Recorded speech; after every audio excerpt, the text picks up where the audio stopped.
Eu sempre desenhei. Eu já fazia as minhas próprias histórias em quadrinhos com uns 4 anos de idade. A minha sorte é que eu sempre fui incentivada.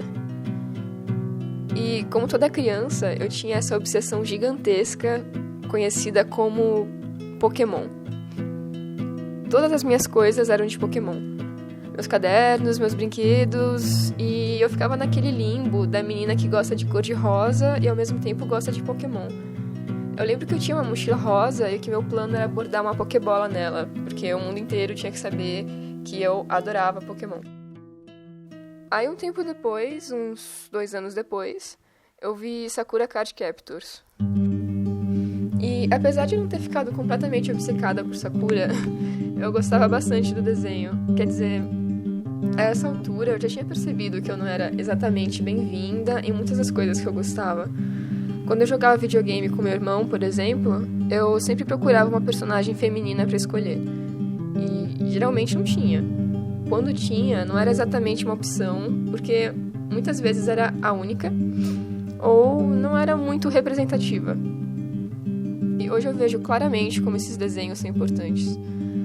É fácil achar uma história em que o líder é um menino criativo, com alguma habilidade especial. Para as meninas, é preciso procurar um pouco mais. E aos poucos vão surgindo mais obras mais representativas.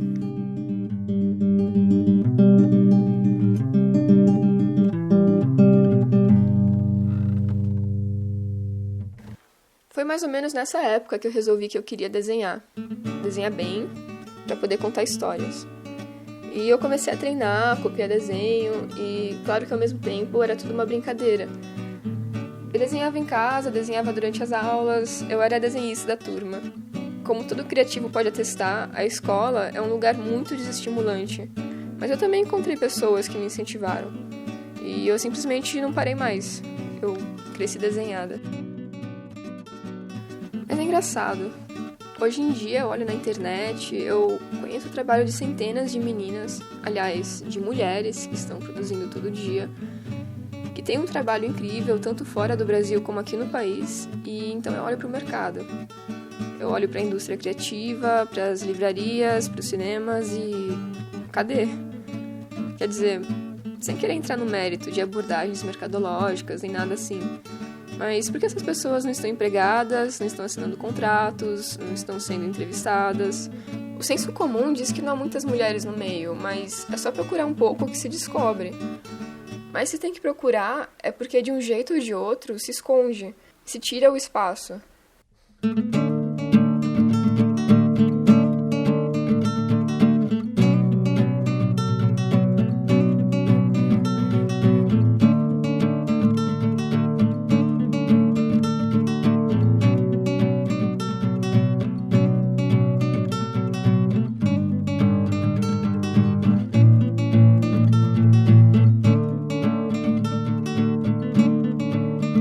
Mesmo na minha faculdade, no meu curso de comunicação, tem uma óbvia maioria de mulheres estudantes. Mas o que eu não entendo é porque somos poucas quando somos tantas. E isso volta para o que eu falava no início. Com mais homens na produção, temos o olhar masculino como padrão, como a verdade. Faltam mulheres nos bastidores, mas não faltam mulheres como objeto retratado. Basta ver. Ligar a televisão, abrir uma revista. A imagem feminina está em todo lugar, o tempo todo, e isso não é necessariamente positivo. Eu sempre penso naquela menina de 8 anos que resolveu ser desenhista. Eu vejo desenhos antigos que eu mesma fiz, histórias que eu inventei, e vejo a reprodução de ideias negativas sobre as mulheres que pouco tinham a ver com o repertório de uma menina tão nova. E mesmo assim, lá estavam elas, porque é assim que a sociedade vê a mulher, e por consequência vê a menina. E aos poucos, é assim que a menina se vê.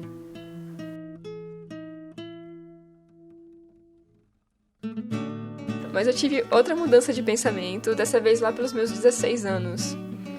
Eu olhei para as histórias em que eu estava trabalhando na época e eu pensei... por que eu estou escrevendo sobre esses caras? Eu quero fugir dos estereótipos femininos, eu quero negar que eu não sou o que mostram nos filmes e na TV e acabo fazendo a mesma coisa, ou pior, eu acabo invisibilizando quem eu sou.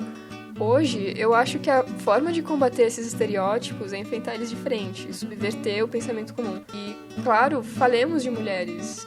Principalmente, vamos deixar que mulheres falem de mulheres.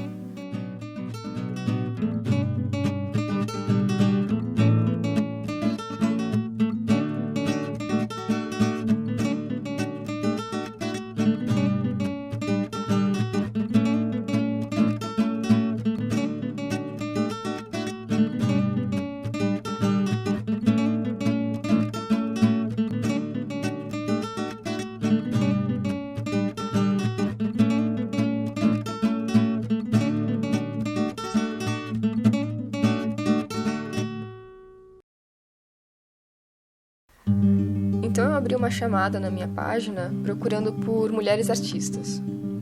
Eu quis deixar algo bem aberto, então não importava se você fosse profissional, amadora, se você desenhava a vida toda e tem até ateliê, ou se você começou a desenhar há pouco tempo e não tem muita técnica.